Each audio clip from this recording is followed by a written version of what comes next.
How was the birthday, Jesse? Hello, everyone, and welcome in. It's Aaron St. Dennis at FFMadScientist, joined by the birthday boy, Jesse Moeller at JMoeller05, and the guy wishing him happy birthday down at the bottom, Jeremy Shulman at FF_Rebel.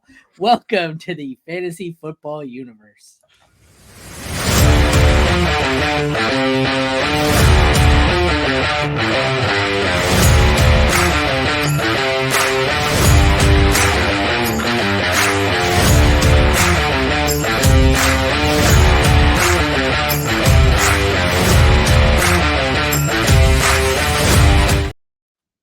Sometimes this show works better as a comedy sketch than as a fantasy football podcast. I just like to point that out. Anyways, today we will be continuing on with the 2024 rookie sneak peeks. We have Notre Dame running back Audric Estime, and I'm not sure if I pronounced either of those names right, but for now, that's what we're going with. All right. If you would like to see the full write-up of this, I think it was done by Jeremy. Yes, sir. Done by Jeremy at fantasyfootballuniverse.com. Estime graduated from St. Joseph Regional High in Montvale, New Jersey. As a senior, he was named NewJersey.com's Football Player of the Year, recording 1,857 rushing yards, 22 touchdowns. Have a year. He committed to Michigan State before agreeing to attend Notre Dame. I don't like either of those schools. I'm a Michigan fan. He saw the field more and more in each of his 3 seasons as a fighting Irishman, culminating with a strong junior year. As Notre Dame starting running back in 2023, Estime compiled 1,483 total yards and 18 touchdowns. Although not utilized much as a pass catcher, he has some ability to be used in the pass game. However, he's best seen as a 2-down and goal line grinder. So he was there. I'm going to look down at his stats quickly. 2021, 22, 23. Was his season here? I don't remember. His first season where he didn't see much action, that Kyron Williams final year, I feel like. Yep. Yeah. It was? Okay, well, that would make sense. That makes sense why he didn't get any action there. Sorry, we'll get back to this. What really stood out for you, Jeremy? Yeah, he seems like just a decent running back. He does a lot of things well, nothing super elite. But, he's got some good vision there. So he's got the ability to kind of latch on and stick. But more likely than not, he's going to be a guy who needs to grow at the next level to get significant work. Well, after that glowing review, what did you think about him, Jesse?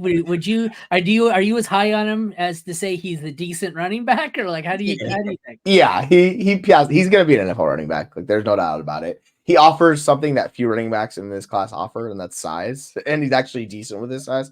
He can get narrow in between like small spaces. Wow. Yeah, so we're on the decent train. He can get narrow in holes to kind of slim down and fit through.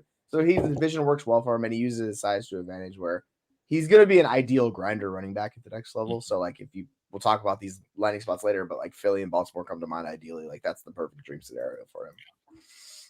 All right, let's get into some of those measurables, as you mentioned. 5'11", 215 pounds. So he's a little taller than most of the guys in this class, obviously subject to change, which I didn't know your height could do, but it does apparently in college football, more than I've ever seen. Junior, 20 and a half years old, spent all 3 years at Notre Dame. Obviously not much in the first year there with Kyron Williams, and then 2 pretty good seasons with 1 really good season this year. Size isn't really a concern, I assume. Quick edit on the size. The percentile is right 84th percentile, but I have him at 227, not 215. Yeah, he's a big boy. He's definitely closer to 230 than 215. That were none of it was how big was he? 227, you said? 227, yeah. But the percentile is correct. None of that is a concern, obviously. The height and weight's good. Better than anyone in this class, thankfully. He's that old school running back you like. Or just a big running back. Honestly, when I was watching him play, and we'll talk a little bit more about it, but I feel like he should either bulk up a little bit more, which may be difficult for him, or actually slim down. His play style doesn't necessarily kind of reflect his size. He's gigantic. He should be running over guys, which he does at times. It's just I don't know. He's kind of an odd one for me. Kind of a tweener. Yeah. All right, so let's scroll down a bit here. We'll get into the scouting report. Excuse me. Strengths: good hands out of the backfield with solid body control in the receiving game. Very good straight line speed with good acceleration. There's a lot of good in this. He's good and decent. That's kind of the highlight here of this whole article. Good inside runner with vision and patience to pick holes before they open. Somewhat elusive in the open field. Good athleticism given his size. Routinely runs through tackles. So you seem like you're very content with him, but not overly impressed. He's just kind of a guy to you. What was his best 100%. strength? Yeah, he's big, right? Like running through arm tackles. But no, honestly, it's that third bullet. When he's running inside, he has vision, and his patience can be his greatest strength and his greatest weakness at times. He is very good at like choosing the hole and letting those blocks develop. The only problem becomes sometimes he can wait back there too long and then just get tackled for a loss multiple times. But yeah, it's the fact that he's a pretty good inside runner. I find that's been a common theme with all the guys where we've listed patience as their strength. It's also been their weakness because they have a tendency to make it just absolutely too extreme, and they end up sitting there dancing and waiting, and they lose yards every time. But what was your thought, Jesse? What's his strength for him here? It's his footwork. He has really good footwork where like he uses that with his patience to his advantage, like we're talking about. Because he can sit and wait, but he keeps his feet moving and churning, and it's quick enough where he can accelerate fast enough to get through a hole. So that paired at his size is a nice combo that like really you're not getting from anyone else except maybe Braylon Allen in this class. But like that stands out to me of all the other things. Like there's a lot of things that he does well. That's probably my favorite thing for him. Weaknesses: slow feet and stiff hips make it difficult to change directions. Not dynamic enough in space. Should hit the hole harder at times, and patience can work against him. Ball security needs work. So what was his biggest weakness? Was he a big fumbler? I didn't see all that many of his fumbles, but I haven't watched every carry. No, it wasn't terrible. I think that the biggest issue for me is when the guy's changing direction, he's doing one of these, right? Like, is the fact that he's not like twisting his hips enough, and his feet aren't quick enough to make up for it, to the fact where he's trying to change direction. He's just like taking his whole body and trying to lean into the change of direction. So that for me was an issue. Those things can probably be fixed by NFL staff. Certainly the hips, you can try to be more fluid, but it's not natural for him, obviously. So that's my biggest issue for him. Yeah, this is the issue Rachaad White has. He runs high.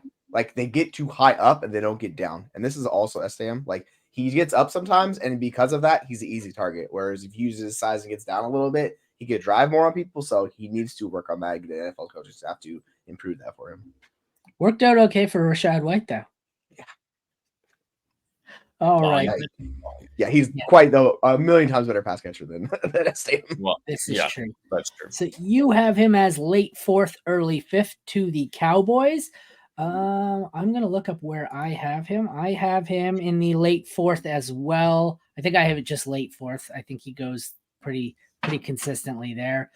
I have him in either Tennessee or Houston. I think Houston. I have Houston in the late 4th. That is my exact. You have 4th, 5th to Dallas. What are your thoughts on that? Yeah, I mean, I think Dallas's RB room we know is underwhelming. A lot's going to depend. We don't want to see anybody really go to the Mike McCarthy scheme necessarily, especially as a running back. But we know that Tony Pollard, if he's not out this year, depending on what they do with him, probably out next year. Jesse mentioned earlier the Philadelphia Eagles. I think my first sentence here is like, he probably could go to the Eagles and perform well. But then really you just want him to go somewhere where he can grow and develop and take his time. The problem is we don't expect it just to be Tony Pollard, where everyone's saying Saquon could go there, Derrick Henry could go there. If that happens, also wouldn't be terrible to sit behind a vet for a year or two and learn. But if the RB room stays relatively the same and he goes to Dallas, he could have an opportunity to pick up the goal line carries as early as 2024. I'm trying to figure out if he had back in December, did he suffer a major injury or something? If you're looking at this value here on the graph, it is pretty much a straight line with one giant chasm that he quickly rebounds from. But I'm just like, this is interesting to me. What causes this huge drop here? I don't understand it. I have no idea. Random. Really interesting. Is this maybe this was when they thought Travian Henderson was going to declare, so he slid down the board. And then once Henderson went back to college, he went back up in the rank. It's the most interesting thing I've ever seen. I don't know what the reason for it is. Yeah, I'm curious. I kind of want to dig into that, but I don't know. he just completely fell off the board. He fell, what is this, 50 picks, and he goes from 60s-ish, 60 to 80 to 160. So he falls 100 picks for what is this, from December 6th to December. So for a 3-week stretch, he falls 100 picks in rankings and then instantly rebounds. I don't understand it. Let's see. What was the date on that? Basically December. Oh man, I just lost it. I'm looking at his game logs here real quick. I don't know. I don't understand that. That would have been after the season, wouldn't it have been? Well, it's like right during bowl season, so I don't know what happened. Yeah, I mean, his last game, which I don't know if it was a bowl game, against Stanford, he ran for 238 yards and 4 touchdowns. So that'll do the trick. Yeah. So maybe he was just down, and then his projection went right back up off of a 220-yard game. I don't know. It's the damnedest thing I've ever seen, though. I normally don't point out any of those trends, but that's an interesting one where it's straight line value with one huge chasm in the middle. But right, that is very interesting. Well, that concludes our 2024 rookie sneak peek of Notre Dame running back Audric Estime. For the full write-up by Jeremy, head over to fantasyfootballuniverse.com or check back tomorrow for the next player in our series. For Aaron, Jesse, and Jeremy, thank you all for tuning in to the Fantasy Football Universe. We will see you again tomorrow. Take care, everyone.